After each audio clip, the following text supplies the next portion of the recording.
आप देख रहे हैं उदय भारत टाइम्स और इस समय हमारे साथ एक महाराज जी हैं। इनके फॉलोअर्स की अगर हम बात करें तो करोड़ों में देश में प्रशंसक हैं, विदेशों में भी इनके तमाम जो फॉलोअर्स हैं वो हैं। रितेश्वर जी महाराज हैं हमारे साथ, जो आनंद धाम के हैं, वृंदावन से हैं। और इस बार उत्तर प्रदेश में अगर बात किया जाए तो उत्तर प्रदेश में ये आए हुए हैं, विराजित हैं यहाँ पर। और हमारी कोशिश ये है कि इनसे छोटी सी मुलाकात हो जाए, बात हो जाए। और इन्होंने अपना आशीर्वाद भी दिया है हमें। और इनकी अगर बात करें तो इन्होंने एक मतदाता को लेकर के जागरूकता अभियान चलाया था पूरे देश भर में, और जिसके लिए इनके साथ तमाम सारे लोग जुड़े, और जिससे आपने जो मतदान का प्रतिशत भी देखा वो भी काफ़ी ज़्यादा ग्रोथ में रहा। और इस बार मुद्दे जो रहे वो सनातन संस्कृति को लेकर के रहे। इन्हीं से हम थोड़ा सा बात करेंगे, समझने की कोशिश करेंगे कि इस बार जो उत्तर प्रदेश का चुनाव हुआ उसको लेकर के जो जनता के जो बीच में जो संदेश गया, जो मुद्दा रहा, श्री राम का नारा लगा और रामचंद्र जी के नाम पर उत्तर प्रदेश में चुनाव हुए। क्या लगता है, सनातन संस्कृति आगे जा रही है या कहीं ना कहीं इस पे खतरा मंडरा रहा है? सबसे पहले महाराज जी, आपका उदय भारत टाइम्स में बहुत बहुत स्वागत है। नमस्कार महाराज जी, क्या लगता है सनातन संस्कृति को लेकर के आप प्रयास कर रहे हैं, तमाम साधु संत प्रयास कर रहे हैं, तमाम आपके प्रशंसक हैं, सबसे पहले हमारे जो दर्शक हैं उनको क्या कहना चाहिए? मैं दर्शकों को यही कहना चाहूँगा कि सनातन संस्कृति का अर्थ होता है ब्लिसफुलनेस, आनंद। वो संस्कृति जो सबको आनंद देने में विश्वास रखती है और खुद आनंदित रहने में विश्वास रखती है। ये वो संस्कृति नहीं है जो रूल करना चाहती है, जो कट्टरता दिखाना चाहती है, वसुधैव कुटुंबकम। तो इस संस्कृति के प्रशंसक तो इस दुनिया में शायद ही ऐसा कोई आदमी होगा पृथ्वी पर जो आनंद न चाहता होगा, जो प्रेम न चाहता होगा, और जो एक साथ न रहना चाहता होगा और प्रगति न चाहता होगा। तो मैं सबको सनातनी मानता हूँ। और सनातन संस्कृति का प्रचार और सनातन संस्कृति के मुद्दे पर देश और विदेश के, आप देश की बात करते हैं, आप आने वाले समय में विदेशों में भी चुनाव होंगे तो सनातन संस्कृति के ऊपर होंगे। मैं रहूं न रहूं पर यह बात पक्की होगी, क्योंकि सनातन संस्कृति ही ऐसी संस्कृति है जो लोगों के चेहरे पे आनंद दे सकती है, जो इंसानियत को पैदा कर सकती है, जो लोगों के जीवन में खौफ और भय मिटा सकती है, लोग प्रगति कर सकें। उस संस्कृति को कौन नहीं अपनाना चाहेगा? महाराज जी, सनातन संस्कृति की अगर बात किया जाए तो वृंदावन के आप हैं, और वृंदावन में तमाम विदेशी तमाम लोग हैं, वहाँ भक्तमय माहौल रहता है, होली भी है। तो क्या लगता है इस बार उत्तर प्रदेश में जिस तरह से राम जन्मभूमि को लेकर के चुनाव हुआ, अब आगे मथुरा की बात किया जा रहा है, क्या कहना है इसमें आपका? वहाँ 492 साल लगे और मुझे लगता है इसमें 492 दिन भी नहीं लगने चाहिए। अगर इतने भी लग गए तो काफ़ी हो जाएगा। मुझे लगता है इसका सौहार्दपूर्ण समाधान आ जाएगा। नहीं तो सनातन संस्कृति की सरकारें वास्तव में सनातन संस्कृति के लोगों के लिए ये काम करेंगी। जिस मुद्दे पर चुनाव हुआ था, जनता ने अपना वर्डिक्ट दे दिया है। अब जनता के वर्डिक्ट के अनुसार काम करना सरकार का काम होता है। सरकार के भरोसे हम बैठ नहीं सकते। सरकार का अर्थ होता है जनता भी सरकार का अंग है। तो प्रत्येक जनता को अपने हित के लिए और अपने अधिकार के लिए और अपने कर्तव्यों के लिए जागृत रहना चाहिए। 5 साल के लिए सरकार बना दी, अब घर में बैठने से काम नहीं चलेगा।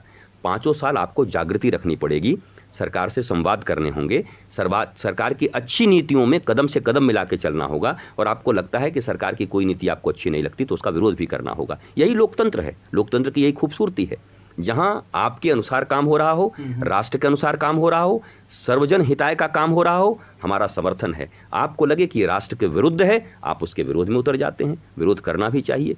तो यहाँ तो उल्टा होता है। आप देखते हैं सीए बनता है तो उसका विरोध होने लगता है। सीए नागरिकता देने का प्रावधान था, लेने का प्रावधान था नहीं, पर पूरा एक देश, पूरे एक कौम को ऐसा पढ़ा दिया गया कि वो बेचारे सड़क पे आके बैठ गए।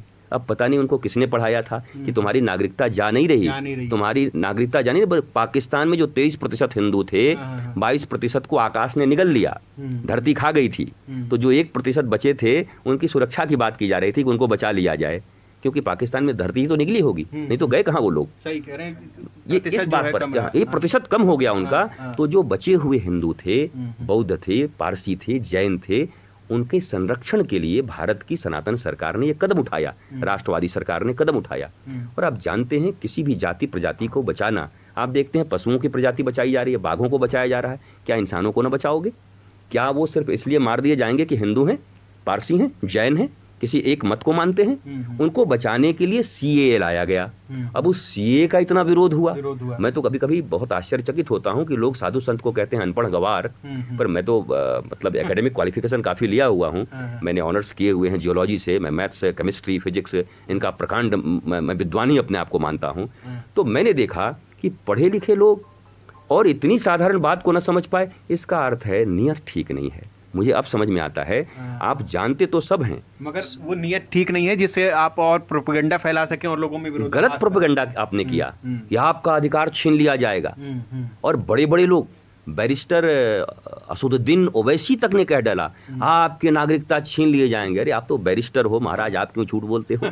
किस लिए झूठ बोलते हो? जानते हुए भी सब जानते हुए बोलते हो। संविधान की बात करते कह देते कि हाँ ये जो नियम बना है ये बना है लोगों को नागरिकता देने के लिए। इतना सत्य बोलने का तो साहस रखो अपने समुदाय को भी। मुझे लगता है मैं संत हूं तो मैं झूठ न बोलूं अपने समुदाय के बीच में।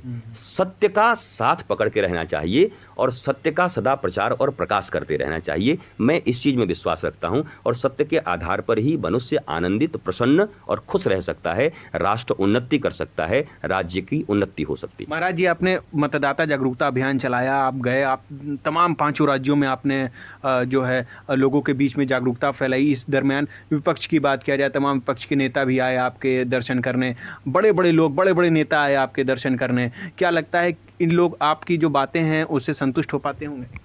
देखिए, हम जब मिलते हैं, इस देश के नागरिक वो भी हैं, हम भी हैं।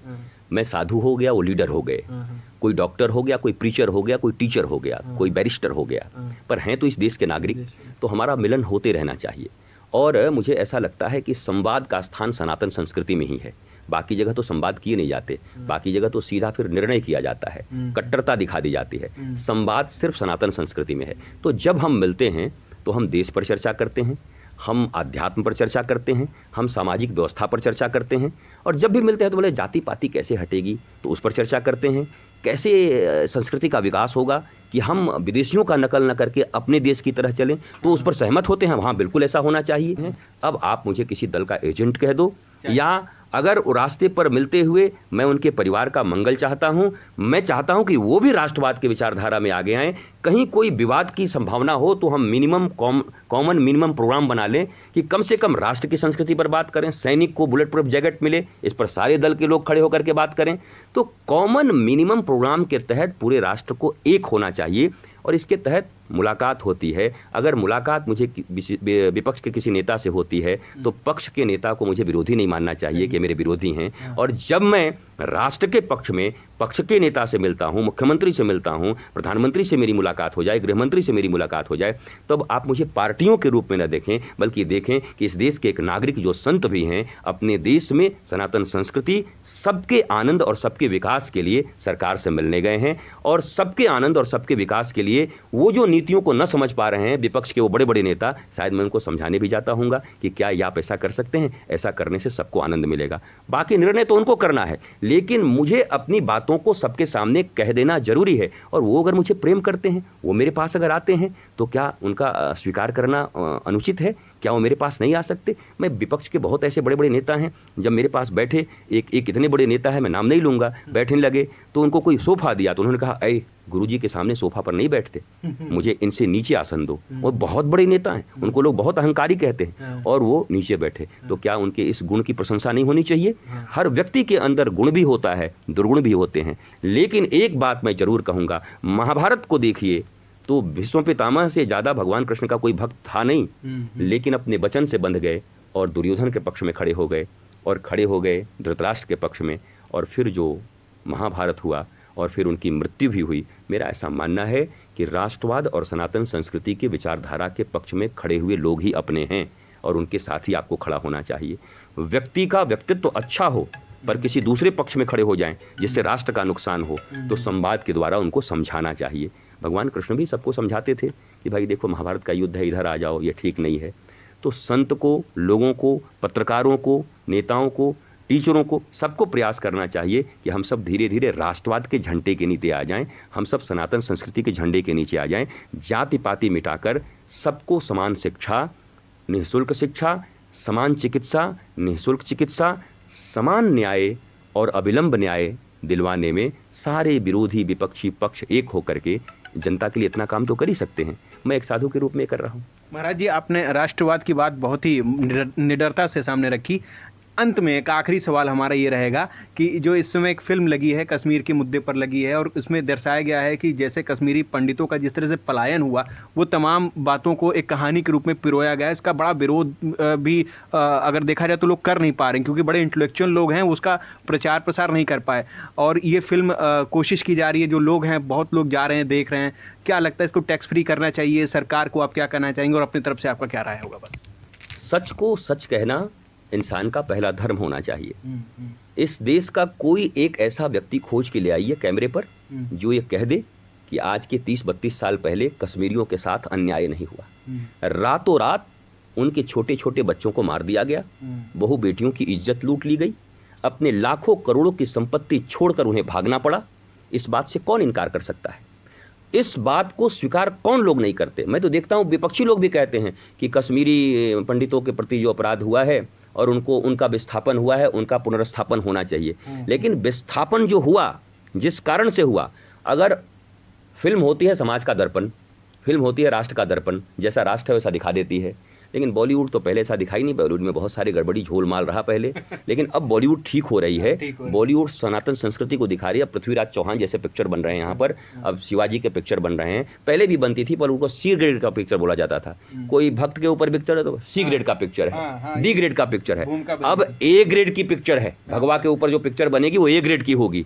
और बाकी ये जो आप देखते हैं, ये पता नहीं काम के ऊपर और मनी के ऊपर एंड सेक्स के ऊपर ये जो फिल्में बनेंगी, ये डी ग्रेड की हो जाएंगी। आपको देखना है, देखो आप मनोरंजन करने के लिए। पर ए ग्रेड होगा राष्ट्रवाद, ए ग्रेड होगा सनातन संस्कृति, ए ग्रेड होगा मनुष्य का उत्थान। इसके ऊपर फिल्में बनेंगी और लोग इसको देखेंगे। और मैं बहुत आसान्वित हूँ अपने देश के बच्चों से, आने वाली पीढ़ियों से। हिजाब कांड में जैसे भगवा लगा करके वो कॉलेजों में गई हमारी बेटियाँ, तो मेरा गर्व से सीना चौड़ा हो जाता है कि अब नौजवानों के भीतर भी अपने धर्म और अपने संस्कृति के प्रति इतना प्रेम उमड़ रहा है, उनका समझ बढ़ रहा है, बोध बढ़ रहा है। सरकार को इस फिल्म को टैक्स फ्री करना चाहिए, या तो किसी एक व्यक्ति को आके बताना चाहिए कि ये फिल्म जो है गलत दिखा रहा है।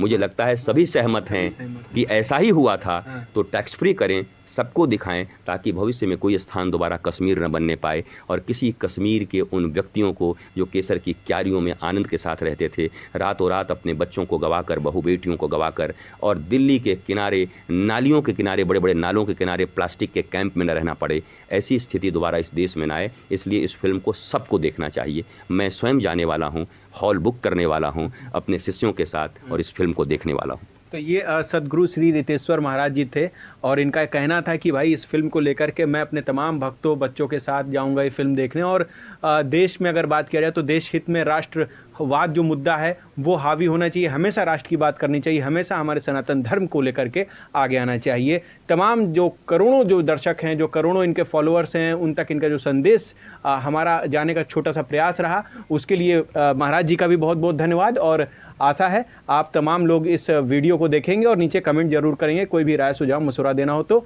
तब तक के लिए इजाज़त दीजिए। देखते रहिए उदय भारत टाइम्स। मैं अभिषेक सिंह, नमस्कार।